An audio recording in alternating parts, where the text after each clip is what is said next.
Hello students, welcome to my channel LP EduTech. If you are new to my channel, please like, share and subscribe it. Now we have been learning the poem Sower, Standard 11, English. In the first part of the Sower, we learned the explanation of the poem in detail in a paraphrase. Okay, and I have explained all the poems line by line with a detailed explanation is given. Now in the second part we are going to learn about its critical appreciation, that is summary as well as the critical appreciation of the poem from the various point of view, that is which are the figures of speech used, what is the title, what are the tone of the poem, what are the poetic devices are used, what is the message, what is the moral and your opinion from this point of view. So stay together and stay tuned. The Sower is a poem about the hard work and persistence of a sower who works tirelessly and relentlessly while the poet observes his actions and terms him as an august personality who works not for himself but for others. Originally written by Victor Hugo in French, this poem has been translated to English by English poet Torulata Dutt, who was the first Indian poetess to write verses in English and French. The title of the poem represents the central character of the poem, that is the sower. So Victor Hugo is the original writer of the poem. He is the original poet of the poem written in French. And Torulata Dutt, the Indian poetess, she has translated the poem written in French by Victor Hugo into English. So this is the pic of Torulata Dutt, to whom we lost at the age of 21 years. The central idea of the poem revolves around the act of sowing seeds by the sower, while the poet observes him and begins to reverse him for his noble actions. The poetic devices used in the poem are alliteration, antithesis, consonance, hyperbole, inversion, personification, repetition, and synecdoche. So let us look at the examples of figures of speech. Let us look at the figures of speech in the poem. Now the underlined line, twilight hastens on to rule. The twilight hastens on to rule. Here it means where twilight has been given the animate quality of hastening or making hurry, that is rushing in, making hurry. So can twilight make hurry? So it is an animate quality, and when such animate quality given to inanimate things, it is called as the personification. So this is the example of personification. Twilight hastens on to rule. Now next we have, there are various figures of speech in 1 and 2 lines that we can come across. So let us look at those in a various point of views. Now just look at this line. Now to sow the task is set. Now to sow the task is set. So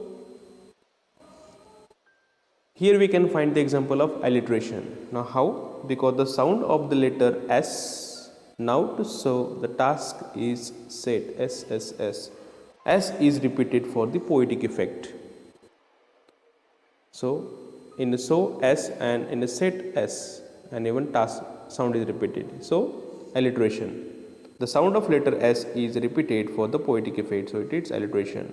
And even it is consonants. How? The sound of consonant T has been repeated in the line. See, now the sow the task is set, T and T, task and set, it is two words. So the sound of consonant T has been repeated in the line, therefore it is consonance as well. Even inversion. Inversion means the word in the line have been rearranged to maintain the rhyme scheme. Deliberately the change is made. It is not the regular line. Some irregular change is made to maintain or to show the words in the lines that have been rearranged. The correct order should be: now the task to sow is set. In this way, now the task to sow is set. This should be the correct word order, but here it is deliberately changed to create poetic effect. How? Now to sow the task is set. What should be the correct one? Now the task is now the task to sow is set. Okay, in this line there are three figures of speech. Next, soon shall come a time to reap. Soon shall come a time to reap. This is the alliteration. How? The sound of letter S is repeated for poetic effect. Soon shall SS. Soon shall come a time to reap. So double S in the beginning of word. So SS is alliteration. Inversion.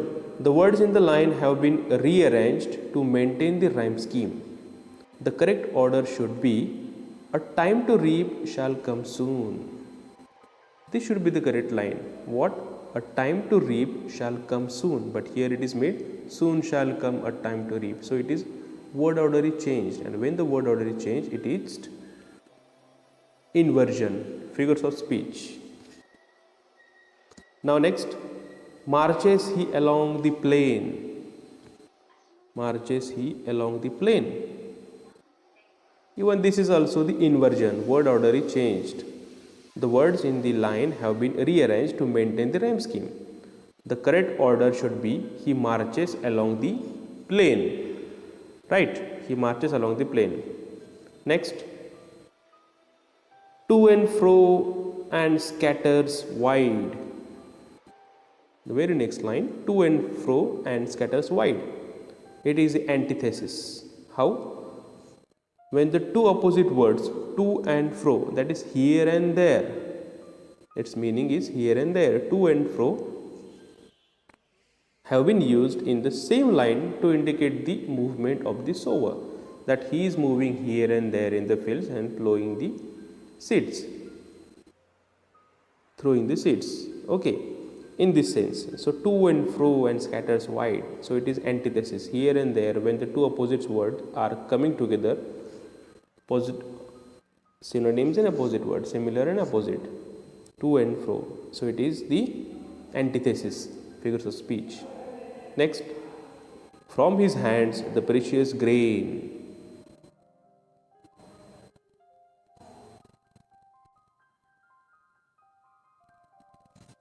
Now just look at this line, from his hands the precious grain. It is alliteration. The sound of the letter H is repeated for the poetic effect. From his hands the precious grain.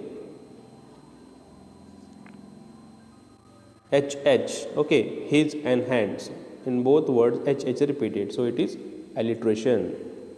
When the similar word is repeated of the words, so it is called as the alliteration. From his hands, HH is repeated, so it is alliteration.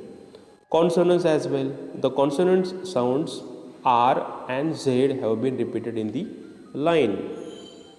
R. From his hands the precious grain. Sounds of R repeated. Inversion. Even it is inversion. The words in the line have been rearranged to maintain the rhyme scheme. Word order is changed. The correct order should be: the precious grain from his hands. Right? The precious grain from his hands. But here it is made from his hands, the precious grain. Next one, muse I as I see him stride. It is alliteration. How? The sound of the letter S is repeated for poetic effect. Muse I as I see him stride. S, S. So in C, S, and in stride, S is repeated. So sound of the letter S is repeated for poetic effect. Even inversion, word order is changed to maintain the rhyme scheme. The correct order should be I muse as I see him stride. How? I muse as I see him stride. Repetition. The word I has been repeated. Repetition is also one of the figures of speech we can find here. The word I has been repeated in the line for emphasize that the poet is musing while he watches the sower taking stride. How? The muse I and I see him stride. So I repeated, so it is repetition. So these three figures of speech we can find in one line. In all these line we can find two or three figures of speech. Darkness deepens, fades the light. Darkness deepens, fades the light. It's alliteration. The sound of the letter D is repeated for poetic effect. D, D. Darkness deepens, D, D. Fades the light. Alliteration. Even it is antithesis. The two opposite words, darkness and light. Right? When the two opposite words come here, opposite of darkness is light and opposite of light is darkness. So both words are used. Darkness deepens, fades the light. Darkness and light. So it is antithesis. Two opposite words. Darkness and light, as well as two opposite ideas, deepens and fades. See, one goes deepens and another is fades out. One is deep penetrating and another second is fading away. Opposite idea, and that have been used in the same line to indicate the passage of time. Even it is a consonant. The consonant sound S has been repeated in the line. Darkness deepens, fades the light. So SS in this way. Try to understand, it is very most important part for you. Next, now he gestures to mine eyes. Now he gestures to mine eyes. It is inversion. Word order is changed to maintain the rhyme scheme. The correct order should be the light fades. Now he gestures to mine.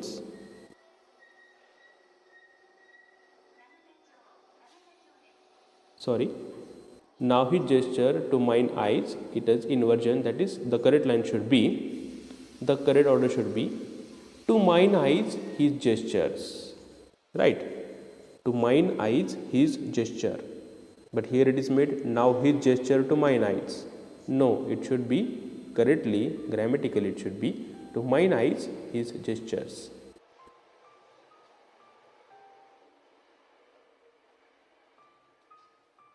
Next, are august and strange his height. Are august and strange his height. It is alliteration. How? The sound of letter H is repeated for the poetic effect.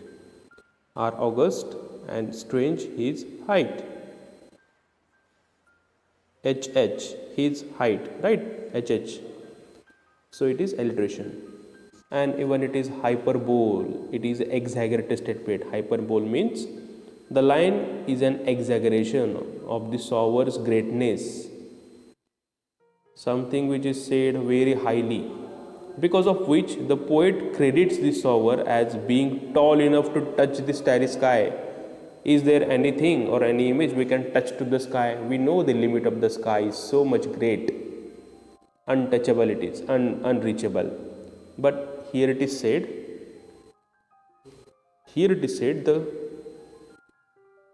the poet credits the sower as being tall enough to touch the starry sky. Starry skies, is it possible? Seems to touch the starry sky. He seems to touch the starry sky. We are looking for the last one.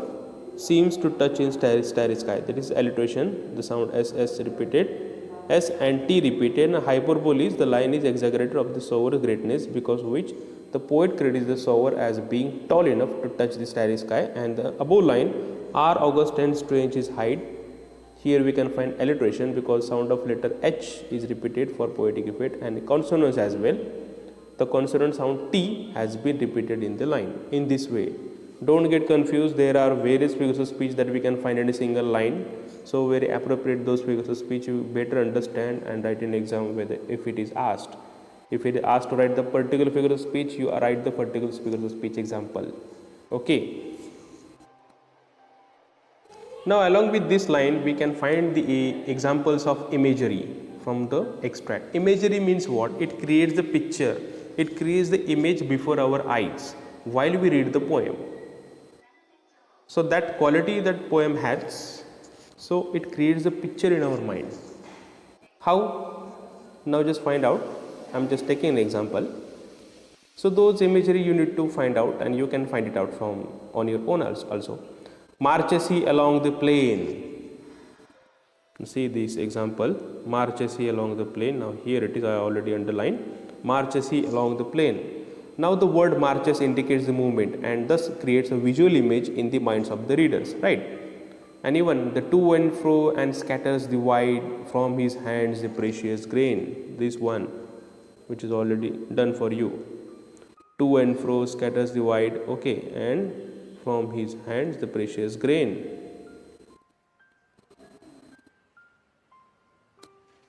This two line doesn't it create the picture before our mind that the from his hands the precious grain, that the phrase to and fro and word scatters both indicate the actions of the sower and create a visual image in the minds of reader.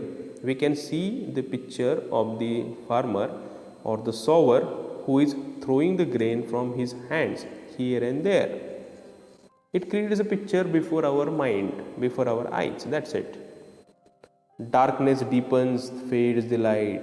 It directly creates the image of darkness. There is a rule of darkness and the removing of light. Light is going away and there is a rule of darkness that can create the picture. The intensity of the darkness and the fading of the light create a visual image in the minds of the reader. So in this way, this is called as imagery. And even and strange his height.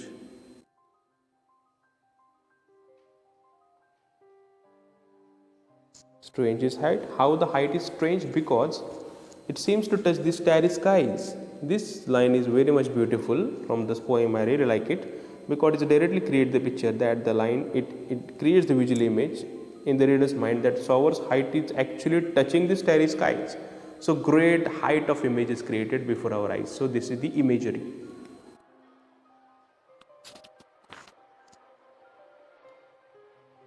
Now let us look at the language.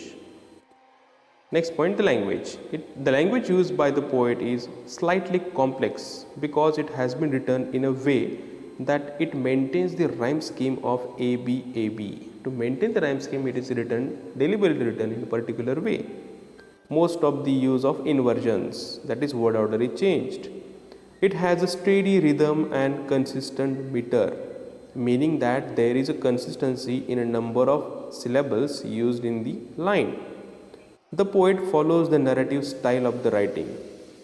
It is narration, as if saying something. Okay, it is narrated. Where he gives a first person account of observing the sower working hard in the field. Right? As if we are feeling the writer or the poet is sitting in the farm and he directly watching the activity of the sower and giving us the description. So he has narrated. So this is called as the first point of view, narration. The special features used in the poem are imagery. The picture created before our mind, imagery as well as the symbolism. The poem is full of descriptive imagery as each line either describes the scene or an action of the sower or the poet. The poet sitting in a porch. So this directly creates a picture before our eyes, sitting in a porch, watching the action of the sower and giving us the account. So it's a narration from first point of view. The precious grain is so called because each grain holds the importance for sower. He shall sow these grains carefully and hope for good harvest.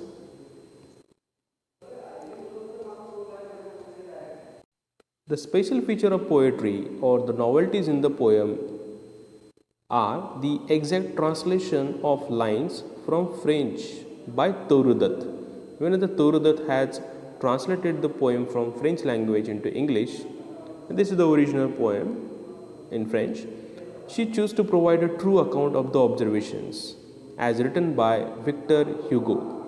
Instead of trying to refine the lines that sound intelligent when translated, her retention of optimistic tone of the poem makes the poem refreshing and appealing.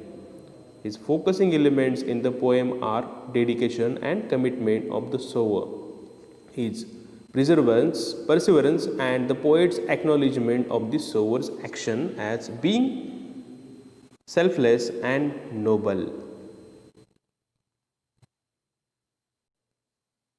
The values that one can learn from this poem are determination, perseverance, and selfness. How?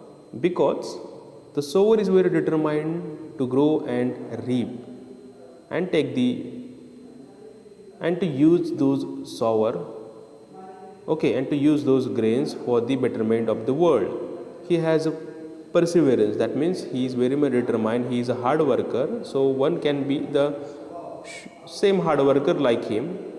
And this selfless, that is not to be selfish person, be a selfless for the world. He is not doing for his own, but he is doing for whole world.